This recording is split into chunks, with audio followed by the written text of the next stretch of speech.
Mansoor Ali Khan audio லான்ச்ல ஒரு விஷயம் ஒன்று சொன்னார். என்ன சொன்னாரு? லோகேஷ் என்னைய லோக்கலா யூஸ் பண்ணுவாருன்னு நினைச்சேன். பழைய மன்சூர் அலிகான மனசுல வச்சுக்கிட்டு நமக்கு தூக்கலா சில சீன்ஸ் கொடுப்பாருன்னு நினைச்சேன். திரிஷா கூட நமக்கு ஒரு சான்ஸ் கண்டிப்பா உண்டு அப்படின்னு அவரோட ஸ்டைல்ல அவர் சொன்னார். அப்படி அவர் சொன்னதுக்கு அவருக்கு பயிற்சி வர்ற அளவுக்கு எல்லாருமா சேர்ந்து அவரை பதம் பார்த்தாங்க. அதெல்லாம் சும்மா எல்லாம் சொல்லக்கூடாது. திரிஷாலேருந்து இண்டஸ்ட்ரிக்குள்ள புதுசா நுழையிறவங்க வரைக்கும் மாடி வீடு கட்டி மன்சூர் அலிகான அடிச்சாங்கன்னு வைங்கள, தப்பு இல்லை, தப்பே கிடையாது. ஏன்னா அவர் அப்படி சொன்னது சம்பந்தப்பட்டவங்களுக்கு சங்கடமா இருந்திருக்கலாம், அது அவங்களோட மனசை புண்படுத்தி இருந்திருக்கலாம், அது அவங்களுக்கு பொது வெளியில அவமானமா இருந்திருக்கலாம். அதனால அவங்க அப்படி ரியாக்ட் செஞ்சது 100% நியாயம். இங்க ஒருத்தர் திரிஷா விஜயை பத்தி த்ரில்லிங்கான ஒரு விஷயத்தை சொன்னார் தெரியுமா? பயங்கர ஓப்பனா சொன்ன, சிரிச்சுக்கிட்டே சொன்னார். முதல்ல திரிஷா கிட்ட இருந்து வெளியில வரட்டும் சார், இது எப்படி, இது அவங்களுக்கு சங்கடமா இல்லையா, இல்ல இது அவங்களுக்கு புண்படலையா, இல்ல அது அவங்களுக்கு அவமானமாவே தெரியலையா? அப்படி அவர் சொல்றப்ப அவங்களுக்கு ஜனாதிபதி கையால விஜயும் திரிஷாவும் வீர் சக்கர அவார்டு வாங்கின மாதிரி அந்த அளவுக்கு விருன்னு இருந்துச்சா என்ன? தாய் மண்ணே வணக்கம் இல்லப்பா, அந்த மாதிரி ஏதாச்சும் அவங்களுக்கு உள்ளுக்குள்ள ஃபீல் ஆச்சா என்ன? ஏன் இதை பத்தி ஒரு வார்த்தை யாருமே சம்மந்தப்பட்டவங்க இது சைலண்டாவே மெயின்டைன் பண்ணிட்டு இருக்காங்கல்ல? இது மேட்ரே வேற நண்பா நம்பீஸ். அதான் அப்புறம் இன்னொரு முக்கியமான பிரேக்கிங், இன்னைக்கு காலையில திரிஷா மேடம் கடும் கண்டனத்தை தெரிவிச்சிருக்காங்களாம் இந்த மேட்ரை சொன்னவருக்கு. அந்த மேட்ரை சொன்னவர் யாருன்னு அந்த பேர், அந்த கடும் கண்டனம் எவ்வளவு ஹார்ஷா இருந்துச்சு தெரியுமா? அந்த கண்டனம் எவ்வளவு காரசாரமா இருந்துச்சு தெரியுமா? அந்த விஷயத்தை பேசுறவருக்கு இவங்க கொடுத்த அந்த கண்டனத்தை படிச்ச உடனேயே நாண்டுகிட்டு சாகலாமான்ற அளவுக்கு அந்த கண்டனம் இருந்துச்சுன்னு வெளியில பேசிக்கிறாங்க சார். அதையும் சேர்ந்துதான் பார்க்க போறோம், பார்த்துருவோமா?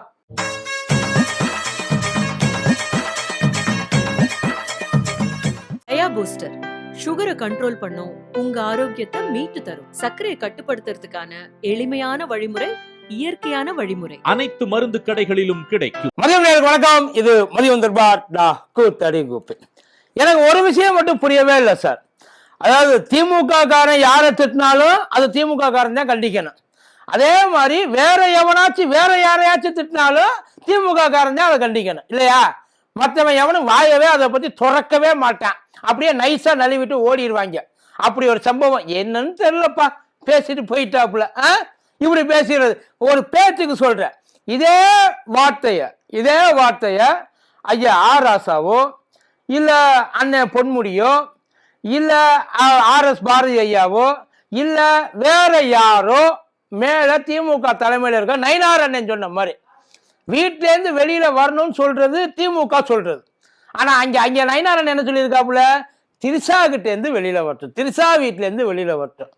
திரிஷா வீட்டுக்கு உள்ளேயும் வெளியிலையும் போறப்போ உங்ககிட்ட சொல்லிட்டு போனாங்களா, இல்ல வாசல்ல நீங்க உட்கார்ந்து ஏதாச்சும் கணக்கு வருகை பதிவேடு எதுவும் எடுத்துக்கிட்டு இருந்தீங்களா? இல்ல சார், தெரியல. இதுக்கும் திரிஷாவுக்கும் விஜய் அரசியலுக்கு என்ன சம்மந்தம்? ஒருவேளை இந்த வார்த்தையை வேற யாராச்சும், ஃபார் எக்ஸாம்பிள் சிவாஜி கிருஷ்ணமூர்த்தி, அவர் நிறைய பேசுவாப்புல, அவர் பேசாத பேச்சா? அவர் பேசுறதெல்லாம் தெரியா இல்லையா? எவன் சொன்னது? அவர் பேசுற பேச்சுக்கு தான் அவரை ஒத்தி வச்சாங்க, உள்ளுக்குள்ள வராதேன்னு சொல்லிட்டு மன்னிப்பு கடிதம் கேட்டு எழுத சொன்னாங்க, கேச போட்டாங்க, உள்ள தூக்கி வச்சாங்க. எல்லாம் நடந்துச்சா இல்லையா?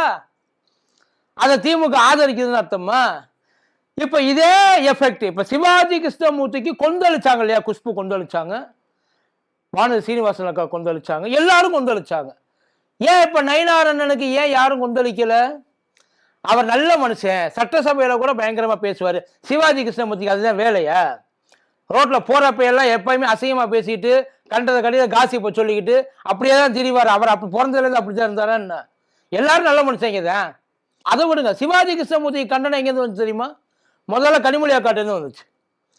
முதல்ல அங்க கண்டனம் வந்தது திமுக தான். இப்படி பேசுறது தப்பு, யாரா இருந்தாலும் இப்படி பேசினா அவங்க தண்டிக்கப்பட வேண்டியவங்க, அது கண்டிக்கப்பட வேண்டிய விஷயம் அப்படின்னாங்க சார்.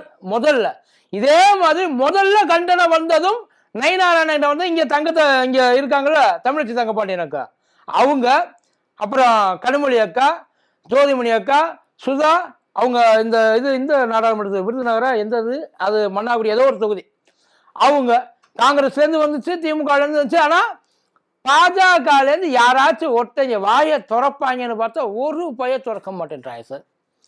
மேட்ரு எல்லாருக்கும் ஒன்று தானே. அவங்க உங்ககிட்ட என்ன விஜயோட அரசியலை பற்றி கேட்டாங்க. விஜயோட அரசியலுக்கும் திரிஷா வீட்டுக்கும் என்ன கனெக்ஷன்? இல்லை திரிஷா வீடு தான் விஜயோட ஆஃபீஸா? எனக்கு புரியலை. ஒருவேளை அப்படி இருந்தால் கூட ஒரு ஷேர்டு ஸ்பேஸை 2 பேரும் ஷேர் பண்ணிக்கிட்டாங்க அப்படின்னா கூட நீங்கள் சொல்கிறதுல ஒரு நியாயம் இருக்குது. அதுக்கு இதுக்கு என்ன சம்மந்தம்? ஒன்றும் இல்லை. இது யதார்த்தமாக அவர் வாயிலேருந்து வந்தது கிடையாது சார். பக்கா பிளான். ஒன்றும் இல்லை. இந்த உண்மையில இந்த மகளிர் உரிமை தொகை இருக்குல்ல, அது பயங்கர பேச்சா ஆல் ஓவர் இந்தியா ஆகிப்போச்சு. உண்மை அதுதான். ஏன்னா எப்படி இப்படி ஒரு வேலையை பார்த்தாங்க, அதுவும் யாருக்கும் தெரியாம எதுவும் சொல்லாம இந்த வேலை மகாராஷ்டிரால மண்டையை பிச்சுக்கிட்டு இருக்காங்க. இவங்களுக்கு இருக்கிறது நமக்கு இல்லாம போச்சு. தெளிவு. நம்ம இதெல்லாம் மிஸ் பண்ணிட்டோமே, நாம ஏன் இதை பண்ணாம விட்டுட்டோம்? மற்ற ஸ்டேட்ல எல்லாம் இதை எப்படி பண்ணாங்கன்னு சொல்லிட்டு இன்னமும் உட்கார்ந்து அதை பார்த்துக்கிட்டு இருக்காங்க. இப்படி இந்தியாவே பேசிட்டு இருக்க அந்த பேச்சை எதை வச்சு நம்ம திருப்பி விடலாம்?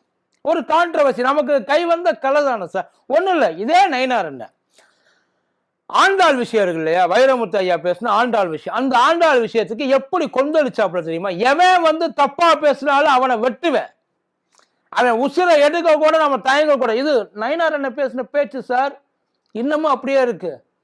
எவன் பேசினாலும் அவனை நான் வெட்டுவேன், அவன் நாக்க அறுத்துருவேன். இப்போ உங்களுக்கு யார், நீங்களே உங்களுக்கு ஆளை செட் பண்ணி நீங்கள் நாக்கு எடுத்துக்கிறீங்களா? இல்லை உங்களை போடுறதுக்கு நீங்களே ஆளை செட் பண்ணி நீங்களே காசை கொடுத்து உங்களை நீங்களே போட்டுக்க சொல்ல புரியல?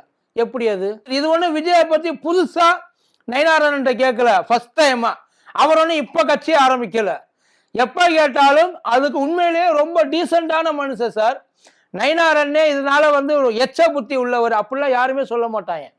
அவருக்குன்னு ஒரு ஸ்டாண்டர்டான ஒரு மார்க்கெட்டு அவர்கிட்ட இருக்குது. அதான் நயினாரன்னா இப்படித்தான் அப்படின்னு சொல்லி எல்லாரும் நயினாரன்னா பாஜக இருந்தாலும் மதிக்கக்கூடிய ஒரு ஆளா. அதான் பொய் பேச மாட்டாரு, இந்த மாதிரி அசிங்கமா பேச மாட்டாரு, தேவையில்லாத விஷயங்களை உள்ளுக்குள்ள தலையிட மாட்டார். இதெல்லாம் அவரை பத்தி எல்லாரும் நினைச்சிருந்தாங்க. ஆனா இவர் இப்படி தெருப்பொறுக்கி மாதிரி பேசுவாப்புல. நான் சொல்லல, சத்தியமா நான் சொல்லல. இந்த மாதிரி பேசுறவங்களோட மனநிலைமை அவங்களை இப்படித்தான் குறிப்பிடுவாங்க. அண்ணன் ஏன் இந்த பேச்சை எக்ஸாக்டா பேசினாரு அப்படின்றது நமக்கு தெரிய மாட்டேங்குது. எதுக்காக இதை பேசினாரு? அப்ப ஏதோ ஒரு விஷயத்த மனசுல வச்சுக்கிட்டு தானே இதை பேசணும். எதையாச்சும் சார் அந்த மகளிர் உரிமை தொகை விஷயம் மறைஞ்சே போயிடுச்சு. அது கிட்டத்தட்ட காணாம போயிடுச்சு. அதை பத்தி யாருமே பேசல. இப்ப முழுக்க முழுக்க எல்லாமே விஜய், திரிஷா, நயினார் இப்படியே ஓடிட்டு இருக்காங்க. ஆனா இதுக்கு நியாயமா முதல்ல எங்க இருந்து கண்டனம் வந்திருக்கணும் யோசிச்சு பாருங்க. ஒண்ணு திரிஷா கிட்ட இருந்து வந்திருக்கணும், இல்லைன்னா விஜய் கிட்ட இருந்து வந்திருக்கணும். நீங்க எல்லாம் எதுக்கு சார் பெரியார் படம் வச்சிருக்கீங்க? திரிஷா அவனுக்கு அவங்க மேட்டருக்கு அப்புறமா வருவோம். கட்சியில கொள்கை தலைவர்னு சொல்லிட்டு பெரியார் படம் வச்சு பெரியார் என்ன சொல்லுங்க? பெரியாரோட முதல் விஷயம் என்ன? கொள்கை தலைவர்னு சொல்லி நம்ம கட்டி பிடிச்சிக்கிறோம். தயவு செய்து அவர் உங்க கொள்கை தலைவர்கிட்ட இருந்து கழட்டி விட்டுருங்க. நல்லா இருப்பிய, உங்களுக்கும் புண்ணியமா போகும், பெரியாருக்கும் புண்ணியமா போகும். அவரை வச்சுக்கிட்டு இப்படி நிக்காதே சார். எத்தனை பேரு கண்டனம் எல்லாத்துக்கும் அறிக்கை விடுறீங்கல்ல. எவன் கேட்டா சொல்லுவாங்க, நாங்க அறிக்கை விடுறதுக்கு இதெல்லாம் டீல் பண்றதுக்கு ஒவ்வொரு டிபார்ட்மெண்ட் வச்சிருக்கோம். நேரடியா அவர் அடிக்கிறது உங்களை சார், உங்களை கிட்டத்தட்ட உண்மையிலேயே அதை எப்படி எனக்கு சொல்றதுன்றது தெரியல. உண்மையில அது சொன்னா ரொம்ப அசிங்கமா போயிடும். அப்படி அவர் சொன்னதுல அதுக்கான அர்த்தம் அதுல இருக்குது. திரிஷா வீட்டுல இருந்து வெளில வரணும், திரிஷா கிட்ட இருந்து வெளியில வரணும். சுயமரியாதை இருக்கிற ஒருத்தர் என்ன பண்ணணும்? நியாயமா இப்படிலாம் பேசிட்டு இருக்க உங்களுக்கு என் வீட்டை எட்டி பார்க்கறது, என் பெட்ரூம் எட்டி பார்க்கறது பாஜக காரங்களுக்கு இதுவே பொழப்பா போச்சு. அவங்களுக்கு எப்ப பார்த்தாலும் அடுத்தவன் பெட்ரூம், பொம்பளை, இதே வேலையா போச்சு. இதுதான் இவங்களோட அரசியல். ஒரு அறிக்கை வந்திருக்கணுமா வேண்டாமா? திரிஷாவுக்கு இப்ப அவர் சொல்றது நீங்க ஒத்துக்கிறீங்களா? இல்ல அவர் இல்லாட்டி நேரத்து வந்திருக்கணும்ல சார், ஏதாச்சும் ஒன்று பண்ணியிருக்கணும்ல. இதையெல்லாம் ஊருக்குள்ள கிளப்பி விட்டவங்களா நீங்க கூட சேர்த்து வச்சுக்கிட்டு கும்மி அடிச்சுக்கிட்டு இருக்கீங்க. அவங்களுக்கு பரிசு, மோதிரம், செயின் எல்லாம் போகுது இல்லையா? இதுக்கெல்லாம் மூல காரணம் யாருன்னு நினைக்கிறீங்க? இவங்க கிளப்பி விட்டதுதான். இவங்க உண்மையிலே அரசியல்வாதிகள் இந்த விஷயத்தையெல்லாம் பேச மாட்டாங்க சார், இப்படியெல்லாம் பேச. ஆனா இப்ப ஏன் இதை பேசுறாங்க? டைவர்ட் பண்றதுக்கு வேற ஏதாச்சும் ஒண்ணு அவங்களுக்கு தேவைப்படுது. எங்கேயாச்சும் ஒரு கண்டனம் இது வரைக்கும் அதுக்காக அவர் சைட்ல இருந்து பேசி 3 நாள் ஆச்சு ஆல்மோஸ்ட். 3 நாளும் மூடிக்கிட்டு இருக்குதா மேடை பண்ண தெரியுதுல்ல. இப்ப நீங்களும் இப்படித்தானே உட்கார்ந்துருக்கீங்க. ஏன் அவங்கள பத்தி நீங்க அவங்கள போயிட்டு வம்புழுக்க வேண்டாம் சார். ஆனா அவங்க உங்களை எந்த அளவுக்கு கீழ்த்தரமா நடத்துறாங்கன்றது உங்களுக்கு தெரியுதா இல்லையா? அதுக்கு ஏதாச்சும் பேச இது கண்ணியத்துக்கு குறைபாடு சார். ஒட்டுமொத்த கட்சியவே அவன் கேவலப்படுத்தி கிடக்கிறாய். எவனோ ஒருத்தர் 3ஆம் தர ஆளு பேசலாம். ஒரு மாநில தலைவர் அவர் பேசியிருக்கிற அதுக்கு பதில் சொல்றது இல்லையா? இதுல வேற நயினார் அண்ணே நான் யார் மனசையும் புண்படுத்துற மாதிரி தனி மனுஷ இதை வந்து புண்படுத்துற மாதிரி. திரிசா வந்து தனி மனுஷி இல்லையா? விஜய்ன்ற ஒருத்தர் தனி இப்ப நீங்க பேசுறது பொது பிரச்சனையா? தமிழ்நாட்டோட பொருளாதார பிரச்சனையா? இல்ல விவசாய எதை பத்தி நீங்க பேசுனீங்க? பேசுனது பெட்ரூம் மேட்ரு. இதுல வந்து தனிப்பட்ட முறையில நான் தாக்குதல் பண்ணல. இல்ல சார் அப்படித்தான் சார் பேசிக்கிட்டு இருக்காங்க. இது வரைக்கும் அவர் செய்யறது அவருக்கு சார்பா வந்து பண்றாங்க. எல்லாத்தையுமே உங்க சார்பாவே பண்ணா அப்புறம் எதுக்கு நீங்க இருக்கிறீங்க? பேசாம அவங்க சார்பா இருக்கிறவங்கள கட்சியை நடத்திட்டு போட்டு நீங்க போயிருங்க. உங்க சைட்ல இருந்து வரணுமா? இதுக்கு மேல ஒரு மனுஷன் எப்படி சார் கேவலப்படுத்த முடியும்? இதுக்கு மேல இப்பயும் கூட வெக்க சூடு சொரண ஒண்ணு இல்லாம கம்முனே கடந்தோம்னா நாம தான் வந்து புரட்சி தலைவர. நாம தான் வந்து நாளைக்கு இவங்களுக்கு உங்களை பத்தி அசிங்கமா பேசுறவனே எதிர்த்து உங்களால ஒரு வார்த்தை பேச முடியல அப்படின்னா நீங்க எல்லாம் என்னத்தை நாளைக்கு இந்த மக்களுக்காக பேசிட போறீங்க? யோசிச்சு பாருங்க.